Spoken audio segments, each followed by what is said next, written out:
right, welcome along to the fastest growing show in DePIN.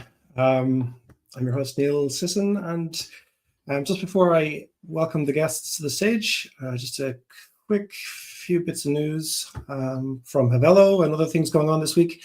First of all, we launched our buyback and burn initiative this week. In case you missed it, a percentage of the revenue generated from the entire Havelo network mining DePINs will be taken periodically and used to buy HVLO off the open market and burn it, removing it from circulation permanently. It's good news for Havelo token holders. The price is up about 25% in the last 7 days. So 20% since the announcement went out yesterday. I'm not saying those two things are correlated, but it is nice to see the bounce. And I'm personally quite bullish on this and other announcements that we have coming out in the next few weeks and months. So things like withdrawals and other token related developments. So yeah, very bullish to see HVLO return to the market cap where it should be. I'll be having a Discord AMA later on this week as well. So if you have Havelo specific questions, you can, on your you can come ask them there in Discord. If you're not already a member of our Discord community, you can just go to havelo.com. There's a link on there, and we'd love to have you in the community. And in the meantime, throughout the stream, you'll be able to ask any questions you would like, and good ones I will post to the guests. And I suppose the last thing is, if you're not already following Havelo on X, please do so. It's at Havelo Official. And if you're watching this on YouTube, then it would be great if you could smash that like button, give us some love there. All right, with all that said, all that housekeeping taken care of, I'd love to welcome to the stage Monique from Blocks and Prakash from Spheron. How you doing, guys? Pretty amazing. Hey, yeah, very good. Thanks for having us. Great to have you here. Thanks so much for joining us today. And Monique, we've chatted before. You were on one time a little while ago. We had a very marketing focused chat. Yeah, good to see your face again. And Prakash, new to the DePIN Coffee Hour, but you're welcome nonetheless. I'm very excited to hear what you're getting up to with Spheron and all about your backstory and what's been going on there. Maybe we'll just go ladies first. Monique, if you'd like to just tell us a little bit about how you got into DePIN and what's going on with Blocks these days. Yeah, so just reintroducing myself, maybe for anyone that didn't meet me the last time. So nice to be here. Thank you for having me again. My name is Monique, and I'm currently the head of marketing and branding at Blocks. And I'm actually dialing in from Vietnam. So it's about 8 p.m. here. So good evening from my side. And also at Blocks, just to give you a quick recap, what we do. So we're building a decentralized ecosystem of products and tools and features. It's quite a large ecosystem. And it's all built around our flagship product, which is called the Blocks Desktop. And we like to call it the backbone of the ecosystem because it brings all the scattered tools in the space in one place. So you can easily manage your digital life online and also with 100% privacy and security, hence the slogan of Blocks, the safety layer of DePIN.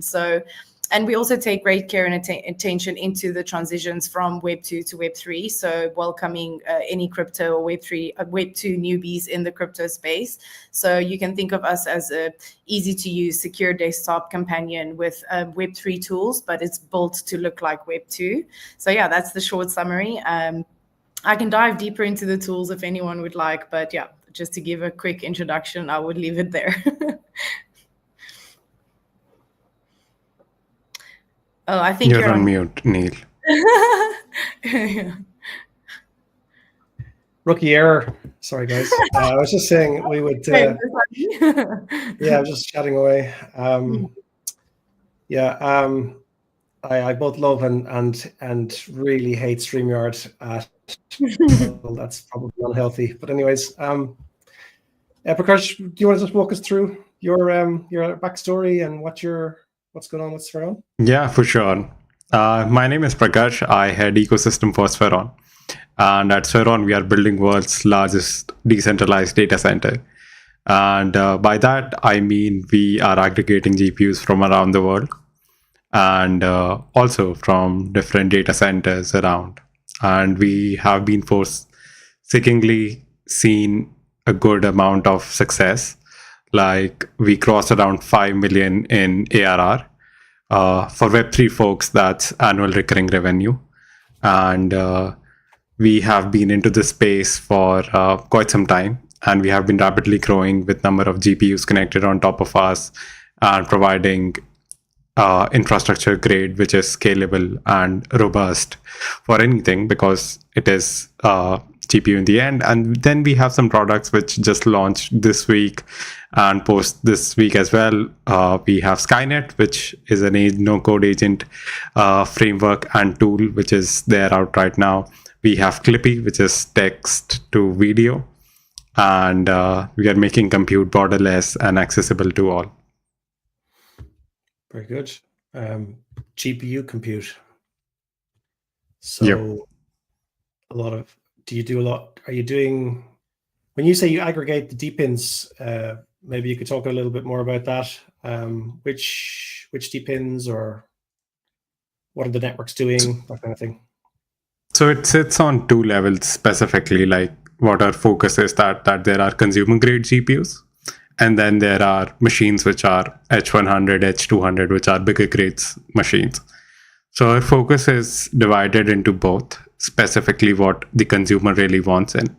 So we initially started doing DePIN before it was called DePIN. And we got into this segment of this new word, and we were aware what we were doing in terms of fractionalizing what compute can do for everyone. And we feel that compute is which sits in at the lowest level of the machine and would be the next the biggest requirement for any of the LLMs, SLMs, data training, modeling. And then we battle tested our own hardware, which was Fizz nodes. Now, the fun part about Fizz node is that these are consumer grade GPUs. So let's say Neil wants to go ahead and utilize Monique's 4090, which is sitting in Vietnam right now. Would it be possible? Yes. Theoretically, yes. And in terms of how, Spheron is trying to create a layer where you can simply just plug in and spin it up, and you can just deploy any workload you want to. And it is live right now. So we have seen a lot of people utilizing and these are actually fairly very cheaper than the machines you get out there on hyperscalers and different providers which provide them. So it does the same job, and it's connected on a decentralized network. And then we have tiering system and Slack nodes and everything that makes sure that the GPU they say is the GPU they have. So yeah, it's been an interesting journey. I personally love it because I have been born and brought up around distributed systems. Like my family was so much excited about it. I don't know from when. So yeah, it's somewhere I seek. I always belong to. So yeah, we are decentralizing GPUs now. Great. Yeah, I mean that's awesome. I think that's probably the common theme, I think, on this show, and with the people that I seem to talk about, that we're all very maybe not necessarily decentralization maxis, but definitely believers in decentralized tech and the role that decentralization needs to play in the future of humanity. So yeah, I just would love to ask you a bit about the 5 million ARR. Is that the networks that are making that, and then, or how do you measure ARR So the annual recurring revenue cost, and so once you go on Spheron, you can lease out a machine, and that computes, which sits in, let's say, if I'm leasing out an H100 or a B200 or anything of sorts of 4090s, right? So there is an hourly cost for that, and that gets included in the annual recurring revenue. like a simple setting SaaS, but the machine leasing happens on chain. And however, the interesting part is that there are people who have sufficed the use case of leasing these machines for a specific amount of time. We provide them in containers, and right now we are coming with most of like container as a service as well, which is going to be Sphere on AI. And the whole focus is to give these containers for people to go ahead and lease it and utilize as they want to. And there are different templates like Jupyter, and like you already get the SSH access though, so it makes it like really easy for anybody to. It's very composable, so anybody can do it. And so the major part of the revenue chunks in from there. And also then we have Supernoders and Skynet and Clippy, which also sits on compute. So the fun part is that like many people have been asking us that when are we going to make the application layer live? And when I say of application layer right now, like wherever you go in today's world, if you want to create text to video, they're very expensive. And like if you want to scale on them, it's very expensive. Similarly, with different agents sitting out, like everybody just goes out and says, okay, I'm going to make an agent. It's good that you want to make an agent, but where is your compute going to sit in? How are you going to make sure that how much you're going to be aware of how much compute does it really require, from sending a simple message on Telegram to sending a tweet on X to do a lot of stuff which requires eventual compute.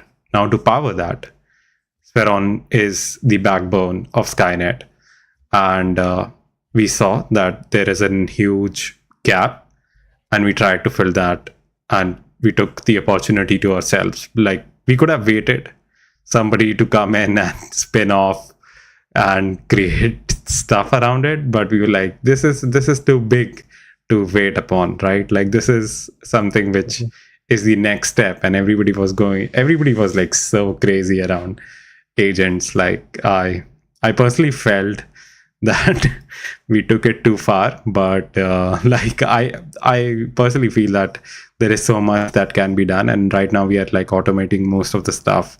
Like similarly, like for example, the message you sent me that I got to join in next 20 minutes on Telegram. Imagine automating that, right? So there is this thing we called BD Pokemon, and the job of BD Pokemon is to get these messages from different groups and give you the summary so that you can focus on things which matter more than stuff which is arbitrary. Right. Yeah, I mean, that would be great. I think anything that saves some time or increases productivity is the appeal for AI for most of us as users. Bob from our audience asked a question about lending out your GPU power. Am I right in saying that your nodes are people who have actual servers in either some form of stable internet? So it could be, I mean, I guess it could be their house these days, but it's probably more likely a data center somewhere. Is that correct? Or are you actually talking about people's like spare computer at home kind of situation? I have connected my own spare computers and my mom's computer, and my like everybody. I feel like I just connect it on Fizz, and I'll tell you, yeah, you can go ahead and utilize these machines. So I'll give you a small example. It's just a binary which is getting installed on top of your machine, and binaries are set of instructions, nothing else. So if I say to Neil's MacBook that can you please go ahead and compute that workload for me, and that, let's say 1 + 1 is equals to 2. This is a simple vector that we have to solve today. Now I will give that instructions to Neil's MacBook, and once it's been computed, your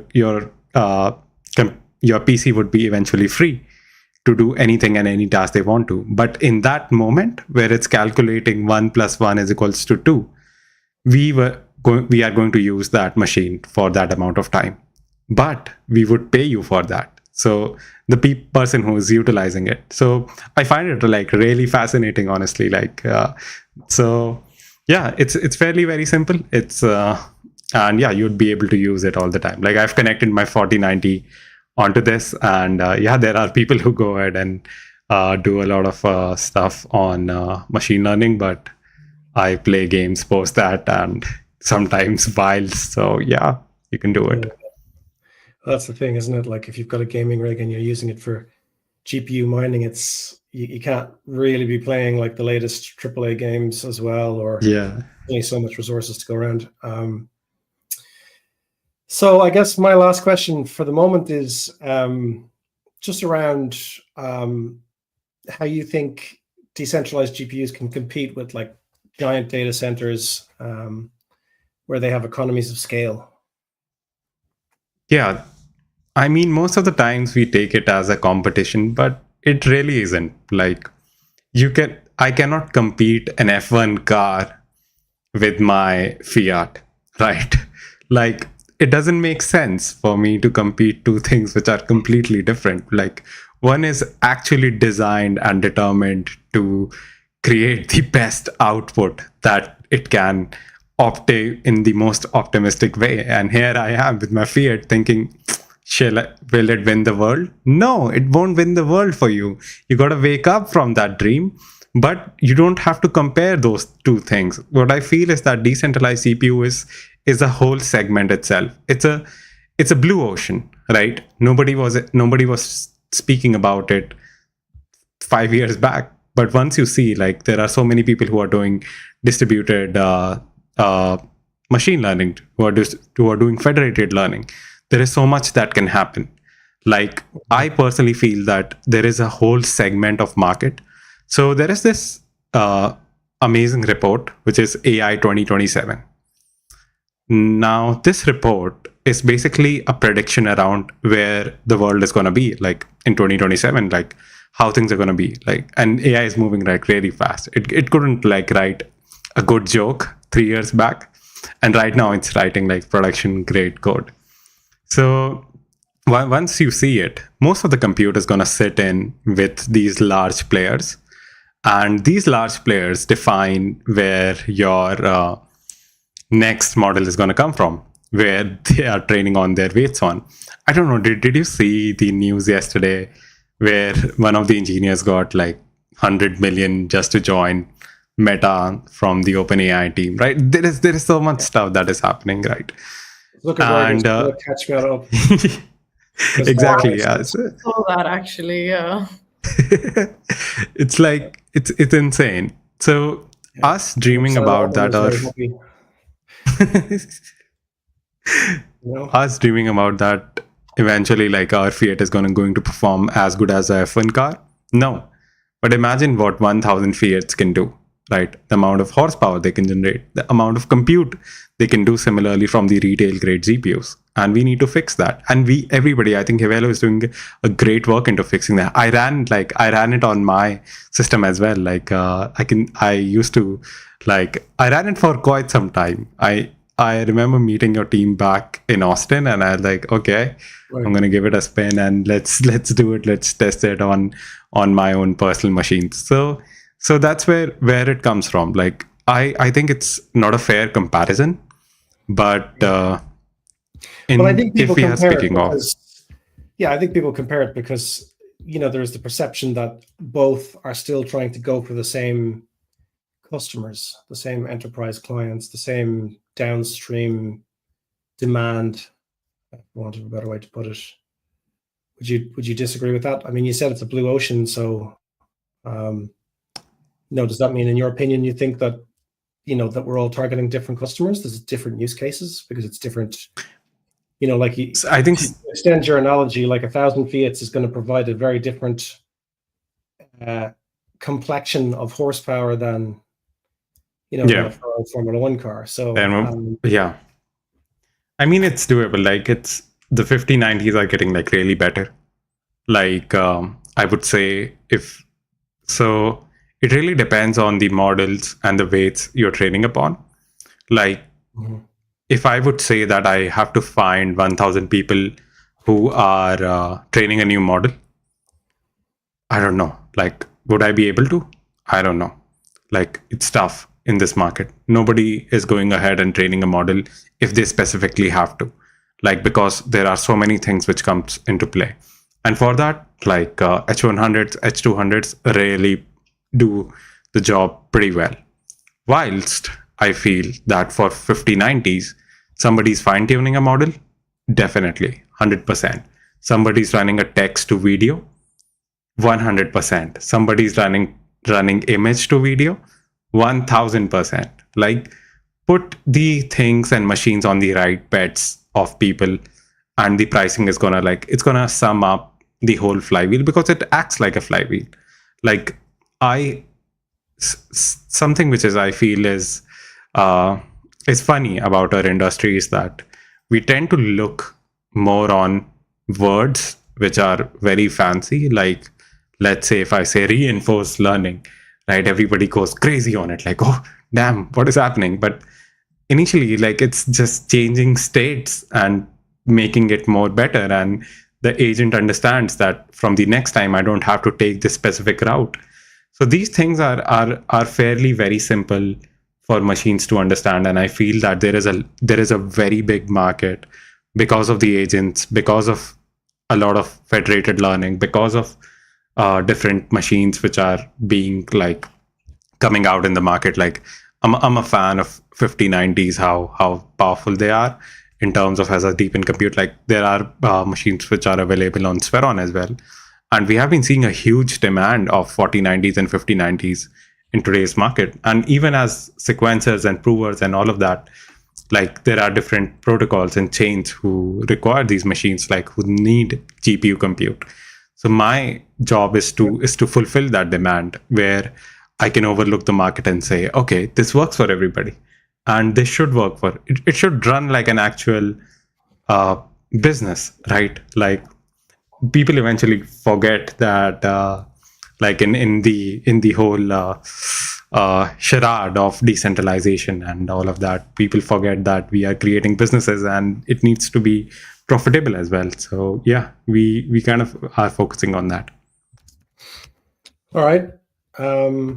Thank you. Thanks for that detailed explanation. Monique, do you want to? I would love to just double click a little bit on what you said before about the tools and some of the stuff that Blocks has been working on. Do you want to tell us a bit more about that?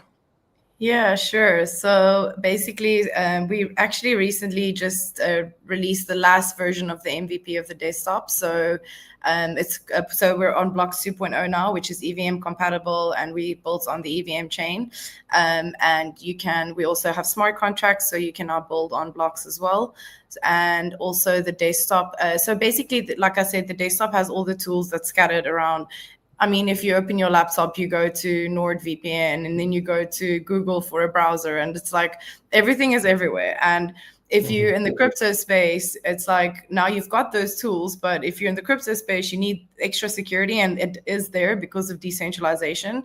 So our idea was just to take all of those things and put it in one ecosystem. And yeah, so I'll go through the tools quickly so you'll understand a bit more. So there's 7 main tools, and each of them have different features. So the first one would be a security suite, which would be your malware protection with quick scan, full scan, custom scan, and real-time detection. And then secondly, we have the privacy suite, so which is features such as safe browsing and VPN. So it's like your complicated privacy features, but also the daily ones that you would use. So it caters to both Web 2 and Web 3. Then the AI assistants, of course, AI is like the new Bluetooth, so everyone's got that. And with the AI assistant, it includes a local chatbot, a website scanner, and a contract scanner. And then we've got the system tools, which is number 4. These features are such as a battery saver and GPU afterburner. I didn't mention that in the first part, but actually, Prakash, we also do GPU power. So that's a different product. So desktop is the one, and GPU, our GPU marketplace is the other one. So it's 2 products. Sorry for interrupting, but it's called GPU Afterburner. Oh, yes. Yeah. So that's marketing. Your website looks sick as well. That's a really cool name. Sorry. Anyway, carry on. No, no worries. Yeah, so the GPU afterburner is part of the system tools, and then okay, I'm going to run through the tools and then I'll explain a bit more about the GPU side. And then fifthly, we've got the partner ecosystem, so which is also quite cool. So you've got like a tab on your desktop where we'll integrate partners, so you'll be able to use their apps and their all their things that they're creating in their projects directly in your desktop. So we call them integration partnerships. And also it's like preloaded apps as well as a monetization hub. So you can basically, if there's a partner that has opportunity to earn money and have monetization features, then that would be in there as well. So it's like you can earn on your desktop. And then the sixth one is the password vault. Also nice. It's local, fully encrypted, so you can safely store your passwords. And then a crypto wallet, which is also fully local and EVM compatible now. So those are the 7 main tools with many features. It's quite a big ecosystem in desktop, and that's why we're only at MVP right now, because we had to, we're literally working on all of this at once. Then that's product 1. Then product 2 is the GPU marketplace called Gridbox. Sorry, just before you go on to product 2, just on the desktop, any hints for us when it'll be available on Mac? No, so currently it's only on Windows, but it will be on Mac soon. So that's the next step. Yeah, I think the OS system is a bit more tricky. So yeah, I know I've got a Mac. So it does suck. I like Mac. Currently on Windows. You have to get you back on when it's on Mac, and I've had a chance to use it. And then till then you can install Fizz on that, like until they develop it for Mac. True. How do you spell that, Prakash? Fizz. It's Fizz. the one you get, like you pour the beer. So yeah, it's yeah. Okay. All right. So do you want to tell us about what's a Gridbox? Yeah, so Gridbox is the second product. Currently, we call it the second product because it's not integrated into desktop yet, but it will be. So currently, it's browser based, so you can use it anywhere. So it is in your browser, and we're going to keep it that way as well. So eventually, when we put it into the desktop, it will also be browser based. And yeah, it's pretty much renting and lending GPU power, peer-to-peer, P2P. So you can either save money or make money, and it also runs on the Blocks coin, so you can earn extra rewards. And this is also why we moved to a proof of stake system, as well as proof of what is the word now? I forgot. Proof of POM, proof of machine, sorry. So if you have a proof, the proof of machine system works like if you put your machine on Gridbox to be rented, then you also earn rewards. So there's like a double reward system. So you get rewards for putting it on there, and you can actually earn extra rewards for someone renting it out. So that's Gridbox in a nutshell. And then also we've added recently the VMC function to that, which is a virtual machine container. And I wouldn't say it's like TeamViewer, but it's almost like renting someone's actual desktop inside your own computer, so you can play games or do whatever you want. Because if you have like a mediocre laptop and you want to play the new GTA, you can actually rent someone else's desktop as a screen as well. So, and what makes the security layer nice is that you can do all of these things and know that you're secure. So that's why the backbone is built that way with all the security tools. So yeah, in the end, it will become one big picture. And yeah, those are the main 2 products and all the tools. Cool. I can also tell a little bit about how I got into the space. I forgot to go for it. Yeah, so I actually forgot to do that in the beginning. So I grew up in a very technical environment from a young age. My dad's side of the family is also in the tech industry. So I started more as a tech enthusiast rather than a crypto expert. And then also I came to Vietnam about 4 years ago on a work sabbatical during COVID, because there was not like really much to do. Everything shut down. And there was opportunity to come teach English. So I call it a work sabbatical because teaching English was quite fun compared to corporate. But because I come from corporate, it got boring. So I was like, it wasn't even 6 months. And I'm like, okay, so what am I going to do next? So And then they also locked us down in Vietnam because of COVID. So I was like, well, okay, what do I do now? So I actually went forward and just researched online and like looked what I can find. And that's actually for me where the whole online era started as well. I think COVID pushed that majorly. And also then in Vietnam, I met a guy that was a developer in Web3, and I met his friends, and I also showed interest. And as I said in the previous High Velo thing, they actually thought that I was just showing interest to be like, cool or whatever. But I was like, no, I actually really like this. And I found blockchain super intriguing. And this was like the aha moment where I realized I need to work in tech, because also coming from that background with my father, I was just in marketing and sales, but more like hospitality, a little bit technical with GDS systems and traveling, but it wasn't as much tech, obviously, as the crypto space. So through these connections, I met more people in the space, and I actually had my first role at Latent Tree, which is in DID, so decentralized identity aggregation. Pretty technical for a start, but I think it was good to dive into the deep end. And it was already with a focus on privacy and security, and that's where I stuck. So for fast forward 4 years later, I'm at Blocks and continuing the journey in Web3 and specializing now in AI infrastructure with privacy and security. Love AI, by the way. Yeah, I think that's probably fair to say for most of us that work in marketing. It makes a lot of the worst, hardest parts of marketing like a lot quicker and easier, and just takes all the pain out of. You actually get to spend most of your time thinking about creative things as opposed to like creating mind-numbing amounts of documents that are really can be templated out by the AI, so that you get like 60% the way there. Yeah, actually, in minutes instead of hours.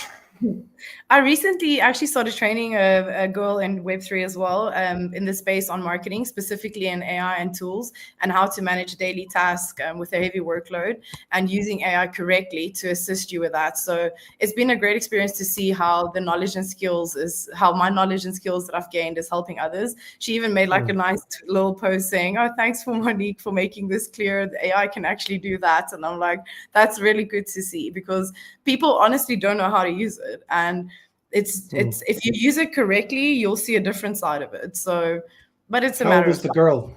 The internet. Sorry. How old was the girl roughly? I mean, she was 22. Okay, so young. Yeah. I mean, like our kids. Well, my kids who are very young, won't know anything else. They will never know what it is to stare at a blank Word document, thinking, where will I start? I can only imagine, right? I can only imagine the pain people have gone through with a lot of copywriting and all of that stuff. Like, I just see, but I have this ick when I read something and I know that it's from ChatGPT. It has become it's like, oh no, like when you feel this founder-led marketing stuff, which is and LinkedIn copy paste, I laugh myself to like, why did you do that? Like, it was such a great piece, and I find more ADHD friendly stuff more relatable, because they're like, okay, it has mistakes, so it means this guy really put some thought into it. So yeah, I've actually started doing that more as well. So obviously I have a lot to manage at Blocks because it's a big ecosystem. So someone also told me, I don't blame you for using AI, because I mean, you can only do so much. But I've actually nailed down on less AI writing with content. It does take longer because I'm also creating some designs with Midjourney and Luma. Well, luckily we can leave Luma now because of Midjourney video. But so I do designing as well. So it's like I only have that much time. So, because I see this push and the emojis, like it goes crazy with the line and the emojis, and I'm like, okay, no, wait, we can't do all of that anymore. Like, even if you prompt to the point of being, give me a human tone, it doesn't. So I just end up taking it and rewording everything. So yeah, it's definitely been a progress. I think it had like a big push with, everyone's writing with ChatGPT, and now everyone's like, okay, well, we can't do that anymore. I have the small hack where I have like put as an instruction for my ChatGPT to go ahead and make spell mistakes, not use dash, not use all of those stuff. Yeah, And then I do it. I use Gemini to check for all of that. Like first I get it done on ChatGPT, then use Gemini to check like what is wrong with it, and See, then this go is- push it on. Just I Put it box. also between the bots, sometimes I think a bot's going to pick up I'm using the other one. And if they're like enemies, it's like going to be like, I'm not going to give you a good because this just came from ChatGPT. Yeah. I actually use Grok. Grok is pretty good for giving image prompts for Midjourney. I found that it describes our style, and I make a thread, and it actually maintains that style pretty well. I say, okay, this is the image I want. Give me the prompts for Midjourney or a few, and then I actually try them, and it's pretty good. Like, yeah, so Grok is pretty good in Midjourney. My X account is full of just like every sort of craziness that you can think of in terms of like right-wing American politics and crazy left-wing American politics. So actually that little Grok feature where you can click on it, it goes, you can say like, what the hell is that all about? And it says, oh, this video is from whatever, but actually that's all bullshit. I'm like, all right, that's really cool. That is actually there is a big breakup that is going on X right now. Like Donald and Trump. It's crazy when I wake up and see that. No, please don't fight, guys. It's bull time for us. Come on. There were some great memes I love the memes that came out of that. I had a great time. They're still going at it. Like that's the fun part. Like I just saw something today and I'm like, why? Guys, come on. Yeah, Kanye, where are you? And the videos jump in. With like the CEOs like Microsoft or Windows and Elon, and we're walking in they're walking in a fashion show with like the dress. It was so good. That's why we have AI. We're gonna have to post-show share some of those dank memes. I love a good meme. Yeah, part of the reason actually I kind of loved crypto when I got into it at first. It's just all about the memes. I see that I'm just looking here at your Fizz network map, Prakash, and there's 9 fizzers in Ireland. Whoa! you can meet all of them. Possibly, it's not that small. It's going to be a small meetup, but yeah. It's amazing. But we just ran I don't know if you guys know about Witness Chain, and it helps you triangulate the location of these nodes. So let's say these nodes are based at in Dubai, right? So it's in some XYZ cluster. Now, how would you know the exact location of these nodes? So we used Witness Chain to know that, because they utilize triangulation as one of the ways for finding the most accurate location of these nodes. And we were amazed from people, like it's amazing. Like the map you see can be here and there, but like if you run a Witness Chain node, you'll be able to know like, okay, they're there, like just ring them up. So yeah. That's pretty cool. Yeah. Yeah, that is cool. What's happening now? My mouse is stopped working. All right, that's really annoying. It's very hard to see my notes with no mouse working. So yeah, I mean, I guess do you just something you mentioned earlier, Monique, about identity? I think is interesting in the space because of, well, there's a number of different reasons why I think it's really, really interesting at the moment. One of the reasons is because of like AI needing to get out, for example, from its, wherever it is. So like if you do a search, for example, on Gemini, obviously Google own the data centers, so I'm sure they have a squillion IPs or whatever, but for anybody else who's looking to do training or any other sort of, that interface between where a system can reach the internet, there's obviously a big benefit there for decentralization, where you're using nodes that are all over the place and they can provide that access. But then you have, well, who is this person and where is this information coming from? And even if you just get rid of that and talk about identity as me as a human, interacting with this now AI-driven third iteration of the web, it just seems to me that identity is going to become more and more important, I suppose. Do you guys have any views on where we're going in terms of identity and what it means for all of us? Well, I would say that. Oh, sorry. No, that's it.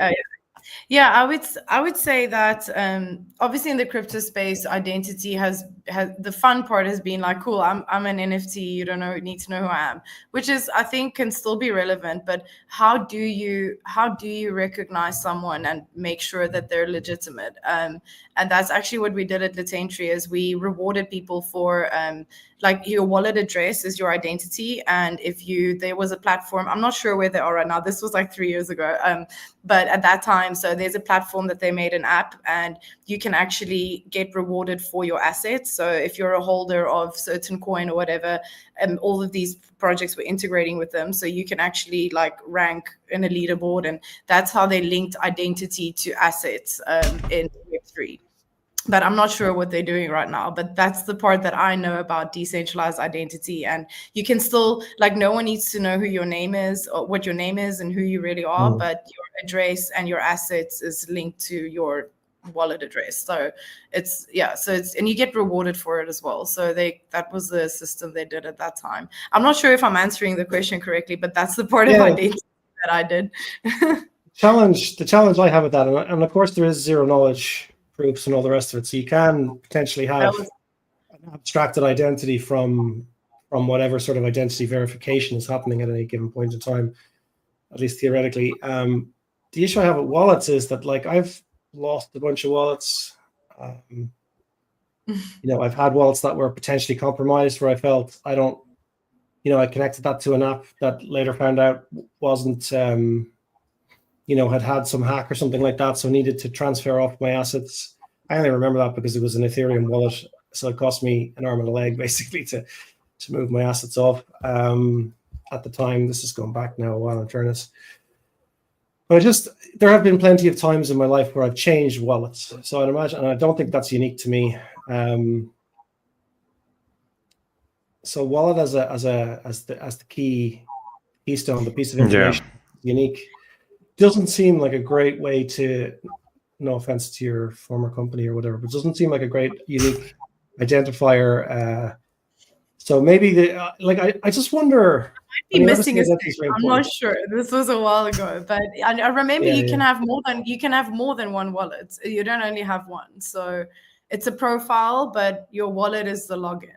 So if you they would have pivoted and would have done some AI identity now. So you may never know. They're not called even Latentry anymore. So maybe. They're called 3 years in crypto time is like a. It's amazing. You can't offend people in crypto because until you offend them, they're gone. They are. Where is your identity now? So like it's a funny industry to be in. But I feel identity is the most important thing that people need to solve right now in terms of because there is so much content, so much data processing, so much happening right now. Like even AI generated data, like we use different models on image to video models, and believe me, you would be able to distinguish between okay, is this real or is this generated on so this is what is the problem right now. Like identity and verification is coming up as one of the most important things. Can ZK solve? Can crypto solve? Or can different verification tools can solve? Yes, they should. Are they doing that? I think that is something more of on a proof bias. Like there are these many applications which are doing that. Like even the step you said, like to change wallets, that shouldn't happen like on a day-to-day. How many times have you changed your bank account?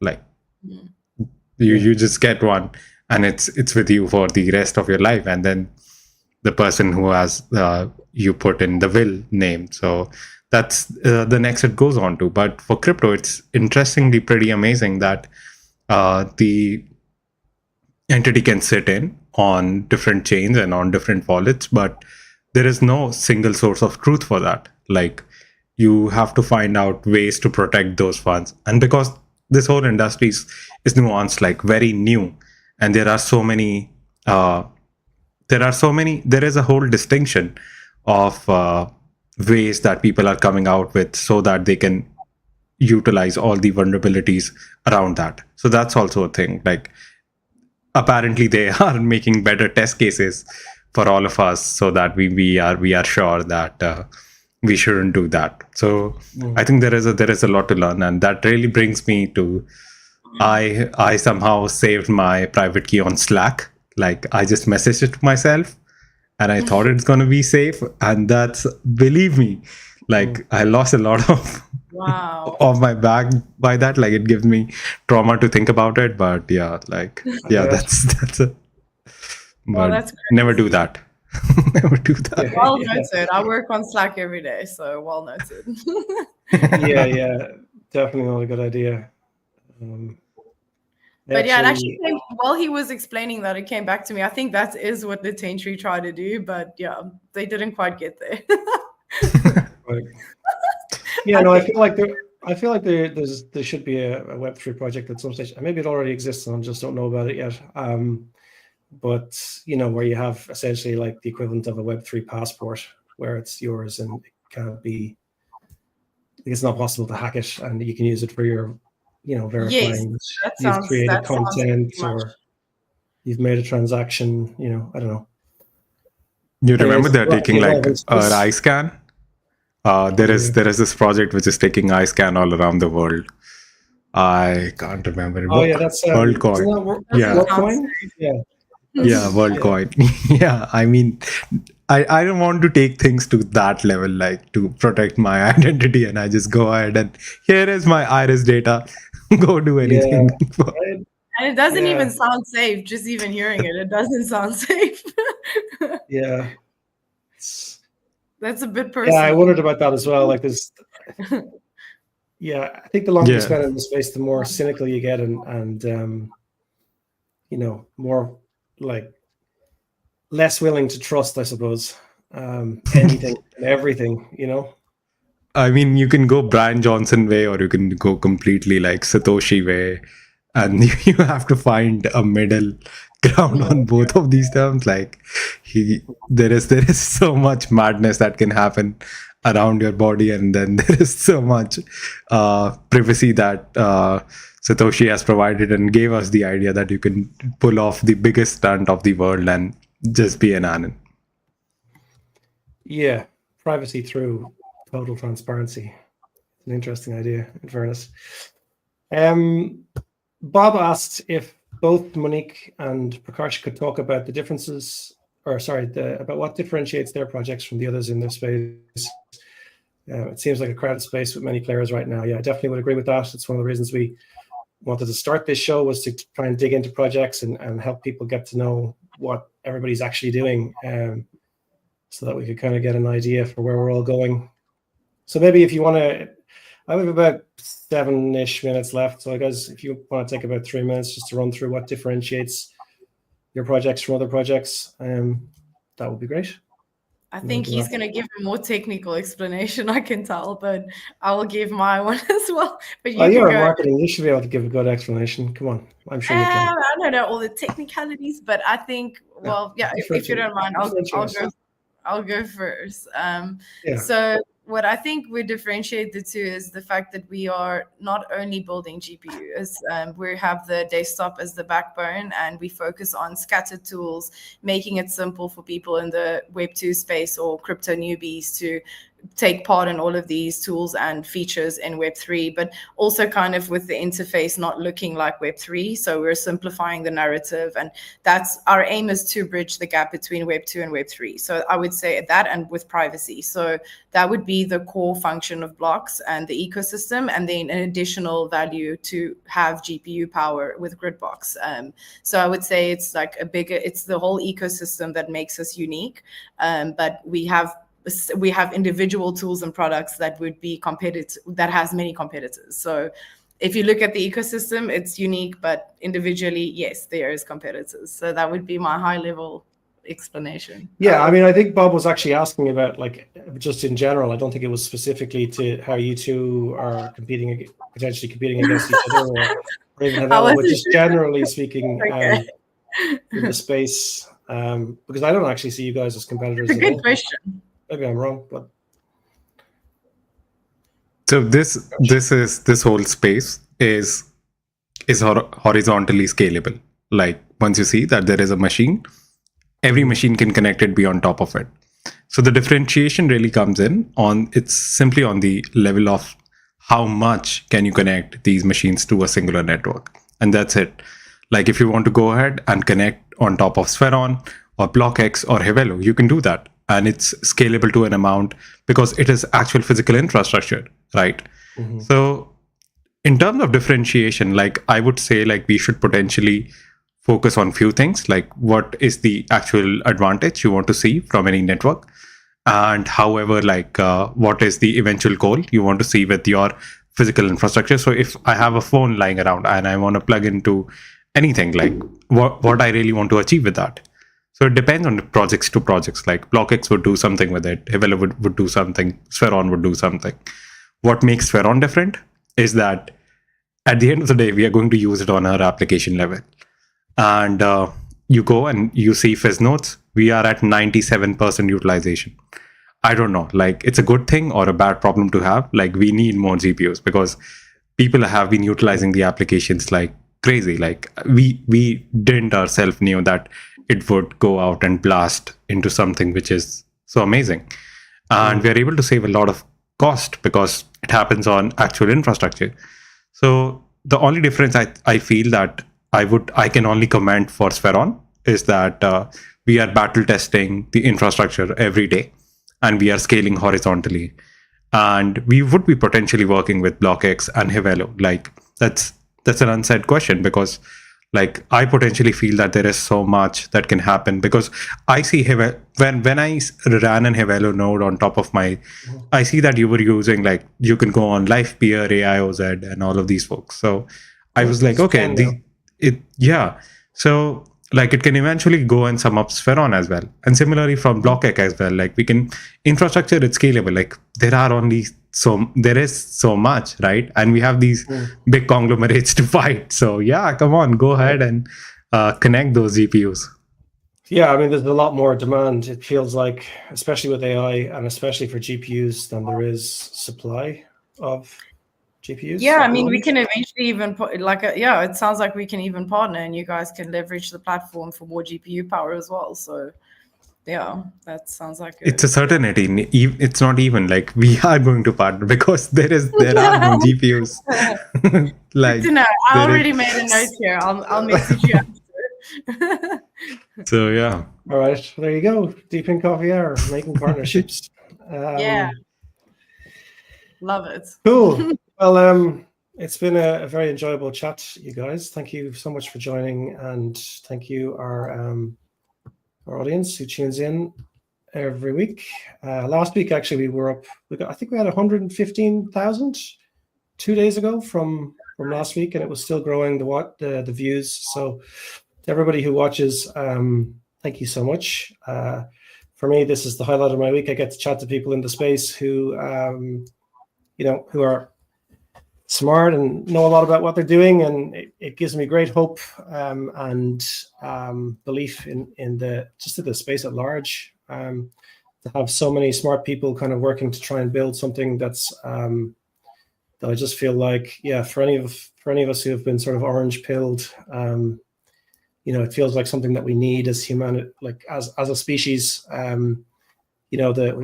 We can't have Google and Amazon and like 5 corporate overlords basically deciding everything. So, particularly when it comes to AI. So yeah, it's going to be essential. So yeah, thank you to all of you who tune in. Do you guys want to just give your X handles and people can give you a follow? I mean, if you're watching this on X, the handles will probably be in the post, but just where can people find out more about blocks, Monique, and where can people find out more about Sphero and Prakash? Yeah, sure. So blocks is capitals blocks _tech. So that's our main Twitter handle. And we also obviously have the website, which is blocks.tech. So pretty straightforward. And if you just type in Google blocks Linktree, you'll find everything. I also made Web2 media. I also opened up Web2 media like Twitter, TikTok. We're not that active there yet, but we are there. So and it's also a little bit of a lower level explanation of blocks on the Web2 media side. So feel free to go have a look there as well. Okay, thank you, Monique. And here is here it is. Not taking any chances. Love it. How did you do that? Wait, I'm gonna do it. So this is where you follow us on X, and this is where this is our site. Yeah, that's great. So go ahead and utilize it, and yeah, would love happy to be here. And I like this stream. Like it gave me a good sense of really speaking on tech, more on like it's a good laid back and fun hour to speak about DePIN. Like very less because it's too robotic. Like all of those spaces that it happens now. You speak now how you are changing the world. Like it gets so irritating, honestly. But would love to have you both on our stream as well. So this is an invitation to you guys too, and would love to have you guys for that. Cool. Sign me up. I love talking. This is definitely breaking away from the X bubble spaces. So I love it. It feels like we're in a meeting for work. yeah, right. It's a fun meet like you. This is the Zoom culture now. Everybody's on the cloud. All right. Thanks, guys. Thanks a million for joining us today. Thank you, everybody who's listening, for tuning in again this week. That is it for today. Havelo.com. If you want to go and download a really, really simple app that you can install on your desktop and be part of our beta program, I didn't actually even mention this earlier on, but we announced our next airdrop, which is we're giving away 50 million tokens. It's really more closely aligned this time. The first airdrop was, wow, it's just crazy. I mean, you know that people are going to try and game a system in crypto, but how much people tried to game our first airdrop is just staggering. Like it's staggering the amount of resources that we have to spend to try and stop people, bad actors essentially trying to steal Havelo tokens from the community. So this time around, it's a much more sophisticated airdrop. It's much more closely tied to everybody's contribution, whether that's in the community, whether that's running a node, providing resources, etc., etc. So it's well worth downloading the app, leave it running on your machine 24/7, and get your airdrop. So that's it. Havelo.com. Thank you, everybody. Until next week, have a great week. Thanks. Bye. Goodbye. Bye, everyone.